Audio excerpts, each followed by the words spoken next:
Yo, welcome back, everyone. Thank you for checking out the last Fluff Thoughts. These videos are just like thrown together. So I have tried to plan this one a little bit more because there is a lot I want to say on Silent Hill. But welcome to the review of Silent Hill F, or my thoughts for Silent Hill F. I'll put some gameplay up, so it's not just me rabbling on. It'll be in the bottom corner. But here we go, boys. Here's my overall thoughts. We're going to go through like in categories. I'm going to try and not get too distracted. But like I said, there's a lot to say and some things kind of linked together with others. First, we'll stick with the easy thing, the visuals. Um, Visually, I thought the game looks really good. It didn't look much different graphically to Silent Hill 2 Remake, which again was out last year. It's pretty much the same engine, I think. It's Unreal 5. The one thing I will say is there were no stuttering issues that were present in Silent Hill 5, Silent Hill 2, sorry. So that's good. I had no performance issues apart from one slight graphical issue later on into the game where I had to restart it, but that fixed it. I had no drop in frame rate. I had no 1 FPS like a lot of people had on PC, and I played on PC as well. I do have a pretty good system, like a 5060 Ti, so don't take my word that it runs smooth for everyone. It just runs smooth for me because I've got a pretty juiced system. The graphics, though, very good. The aesthetics of it, I will say, are not as creepy to me as Silent Hill 2 and just Silent Hill traditionally.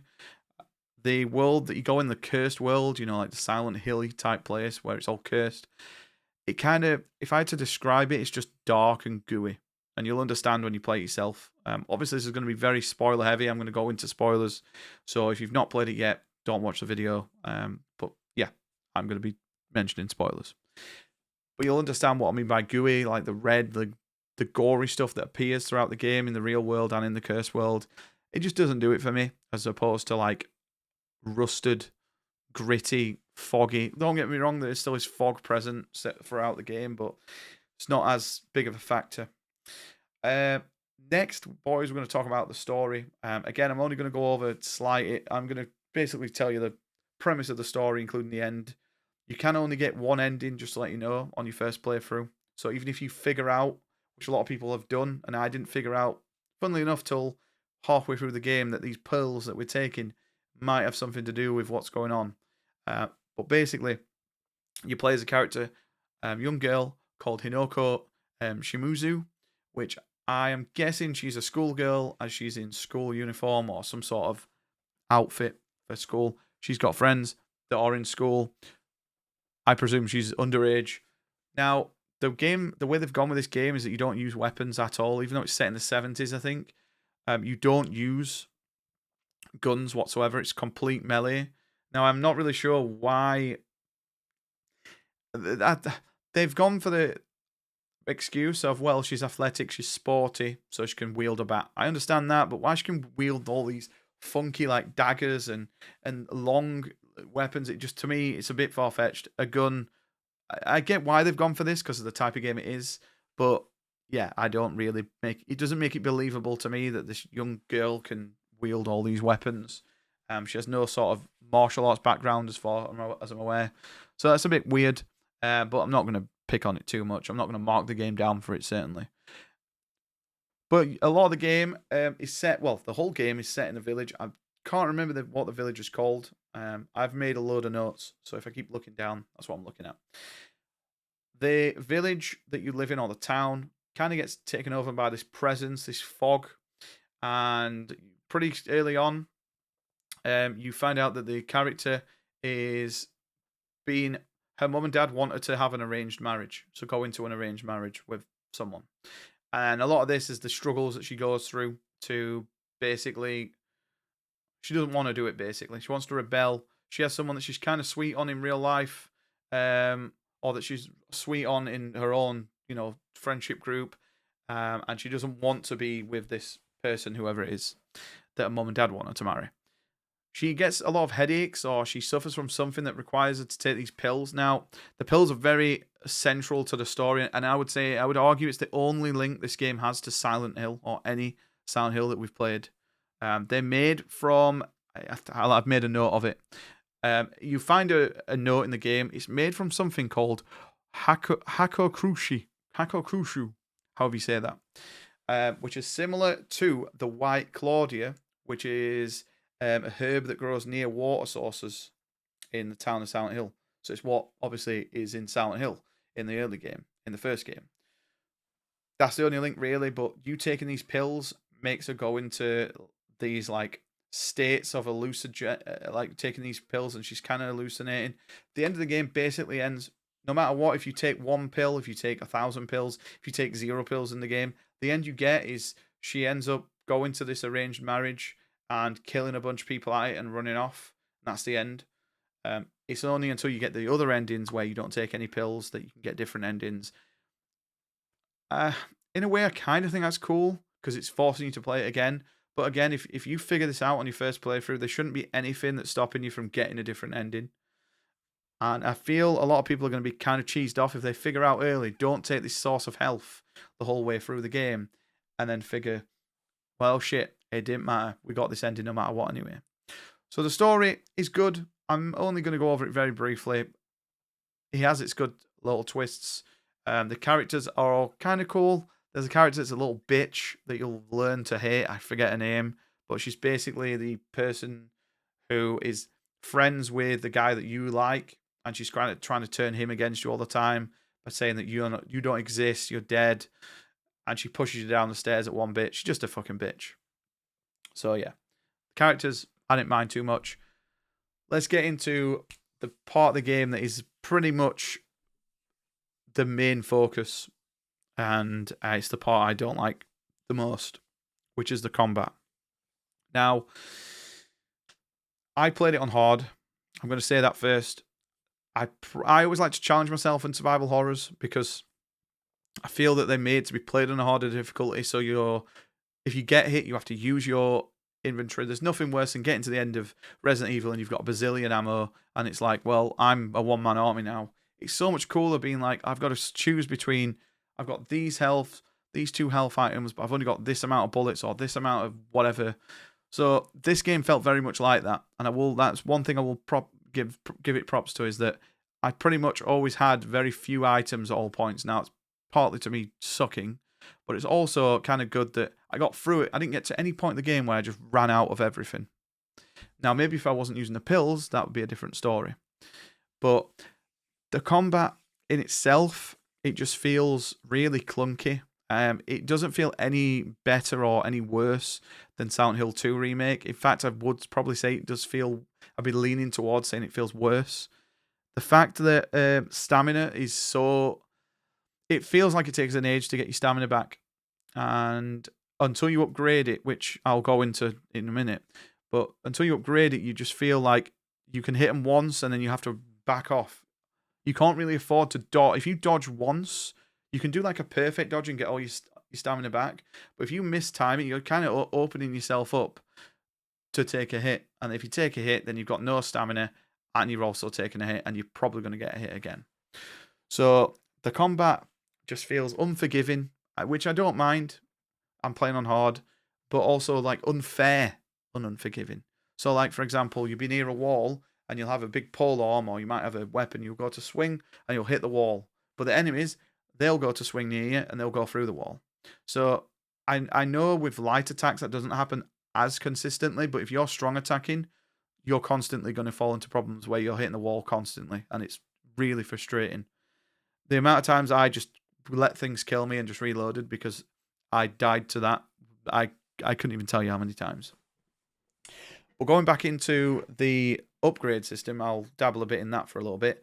You collect something in the game called Faith. Now, you get Faith from picking up like items. So you can get items like food that you could use for health, or you get some higher level ones that you can use to then sell for amounts to then upgrade your abilities. You also have to get an upgrade slab as well, like a token. I can't remember the exact name of it, but you need Faith and that to do an upgrade. For the first like 4 upgrades, I just went fully into stam. But you can upgrade stamina, you can upgrade health, you can upgrade sanity, which I will go into very shortly what that is. And then you can upgrade your Amori slots. Now, your Amori slots work, simple as to put it, it's basically like your rings in Dark Souls. So,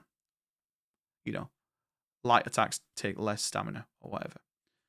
Going back to sanity, though, what is sanity? Now, this is a really cool feature, which I don't think they really implemented that well. If this was this was traditional Silent Hill, I think sanity should be in them all. Because if you see a creepy enemy in this game and it like screams at you, it drains your sanity. This should be implemented in all Silent Hills, and it should be something else to manage as well as your health. I think it would be really cool, be unique. But in this, basically, your sanity is basically your focus. So you can hold it. You can hold L2 to get your sanity and to focus, and then you can do a light attack, and you'll do like a more precise attack with more damage, or you can do a heavy attack, and you'll do a big hit. That's basically it. You can also counter with that, which the game doesn't really do. Again, this is my big gripe. The game doesn't do a good job of explaining certain things and certain. It'll very briefly tell you that this is focus, this is what it can do, but it doesn't say this means do this. You kind of just have to figure a lot of it out yourself, and like just tell me. Like the type of game we're playing, it's a lot more brutal than any other Silent Hill I've played. I've played all the Silent Hills. This by far is the most difficult. Usually by the end of Silent Hill, I've got a bazillion health drinks, a bazillion ammo, although you don't have ammo in this, but like weapon repair kits or whatever. In this, I didn't have none, but I struggled at some parts. But yeah, the sanity is a cool feature, but it's just focus. Think of it as that. And you can also upgrade a maximum amount, obviously, you can have of that. You can get it back using items, so you have different items that give you your stamina back quicker and like stay, your health back, and your sanity back. So that's cool. Next one after that is we're going to go on about inventory slots. So again, this game has gone back to what Silent Hill 4 had and what a couple of the other, I think Downpour or Homecoming had this. I can't remember which one, but you have inventory slots now. So you can carry three inventory weapons, melee weapons. I'm looking for. Sorry, I'm really tired. I've been up a while and recording this late. 3 melee weapons. You can have 8 items, so whether that be health, weapon repair kits, or so what. And then as you go around and you explore, you can find item increase, so inventory increase. It's like little bags and stuff. And then I think you can go up to, I found 11 in my playthrough, but I'm probably going to say, the way I play these games, I explore every nook and cranny. I don't leave a stone unturned. So I'm pretty certain I got them all, but I couldn't imagine that there's 11. There's got to be 12. I probably missed one somewhere. So that's pretty cool that you can get inventory upgrades. But again, I'm not a fan of inventory in Silent Hill. It's never been a thing. In Silent Hill 1, you could have a bazillion items in your pockets. It didn't matter. This game isn't Silent Hill. It's not a traditional Silent Hill. It doesn't make sense why we have inventory. They do it literally just for another added difficulty, I think. That's the only reason why. Let me just see where we are in my notes. There's lots also going into inventory and finding those around the world. There's lots of lore. There's so much lore to find, so many notes. This is probably, I would argue, this is probably one of the best Silent Hill games to find lore around the world. I'm not lying about that. There's so much information on the world, the past events, what's going on, the characters. Like just when you start the game, you basically have like a journal that will just tell you everything, and you can spend a good 20 minutes without moving, just reading up on the characters that are in the game and the city that you're in or the town that you're in. It's great. So if you're a bit of a lore bug, it's really good for that. There's plenty of lore through it. It's kind of one of those that you'll get so far, you'll either really be into the story that you'll want to keep finding it, or you'll get to a point where you just, like I was just frustrated and I just started skim reading. That's on me. I didn't like this game. Also, it didn't probably help that I played it in one sitting. It took me like 17 hours. Although the game takes about 11 hours, I think, to beat. But again, I was playing on hard and I suck at Souls and Souls-likes. Also, the map as well is really cool. So you have a map. It's not traditional like it is in Silent Hill 2, where you fold it out and the game is still playing. If you pull the map out, it pauses the game, which again, it's not really horror in that aspect. The only jump scares in the game are enemies jumping out on you, and again, I feel that they're just cheap to get your health down. So you'll be walking down the corridor, somewhere where you can't look around. The game does tell you early, always be wary of your surroundings, and an enemy just does an attack where he grabs you and stabs you, and you're pretty much done at that point. If you've not got full health, you're less than full, or if you've got less than half, you're going to be dead after that. And there's no reverse for it. There's no counter. As far as I know, I don't know if there's an Amori to dodge or to, break out of it. But yeah. Next is weapons. So the weapon durability is a thing only in the real world, though. When you're in the cursed world, or whatever this other place is that you want to call it, the dark gooey place we'll call it, the weapons there are unlimited durability. They don't break, so you can do whatever you want with them. The weapons in the real world, though, do break, and you have to either repair them or switch them for one that you just find. Now, I find some weapons are a lot more durable than others, which is cool as well. Like, I had a kitchen knife or a little dagger at some point, and that broke after, like, 2 enemies. Whereas I had a pole, and I had that for a good, 20 minutes or so. There's a weapon repair kit, so you can repair things, so that's also really cool as well. But there's about 7 weapons in total. They all work similarly, but some have their own little gimmicks and move sets, shall we say, but nothing amazing that will blow you out the water. The only weapon really is completely different to everything, and this again is big spoilers, is the wolf arm. So you get to a point in the game where your character in this cursed world has to cut their arm off for one reason or another. Again, I'm going to spoil a little bit, but not too much if you want to go and play it yourself. But you cut your own arm off, and then it's replaced. It's not a wolf arm, sorry, it's a fox arm. You get a fox arm, and this fox arm allows you to do a couple of things. So, firstly, in the real world, what I should explain is once you kill an enemy, that's it, it's dead. So, you kill an enemy, it's not like Silent Hill 2, it won't get back up, it won't kill you, it won't try and kill you. It's done. In the cursed world, or the dark gooey world, if you kill an enemy there, unless you have the wolf arm, you can absorb its soul and kill it fully, or you have to kill it in this area that has a blue light, so you'll know the ones when you get to it. So very early on in the cursed world, you're gonna struggle, because you're gonna think that you can kill anything, and I've got unlimited durability, I'll just fight everything, and then they'll just keep getting back up after a couple of minutes. The first time I went to the cursed world, I was going crazy. I just thought, this guy's invincible. He's just not going to die. And then it dawned on me, yeah, he's just getting back up. So then I just dodged him. So yeah, the wolf arm is cool. It also has an ultimate ability where if you kill enough things or absorb enough things, you get a bar that you fill up, and then you go enter a devil trigger mode and kind of kill things that way. Pretty cool. Again, just don't feel very Silent Hilly at all, which is my biggest gripe with the game, not as apart from the clunky combat, which is the focus point. The one thing that Silent Hill 2 did very well is it would throw a lot of enemies at you, but then the next minute it would completely take every enemy away, and the enemy is the atmosphere and the creepiness of the game. And I feel like there wasn't any of that in this game.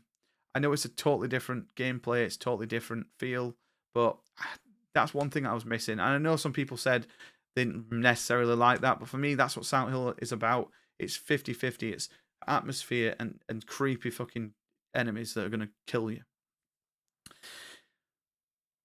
After that, is there much else for me to say?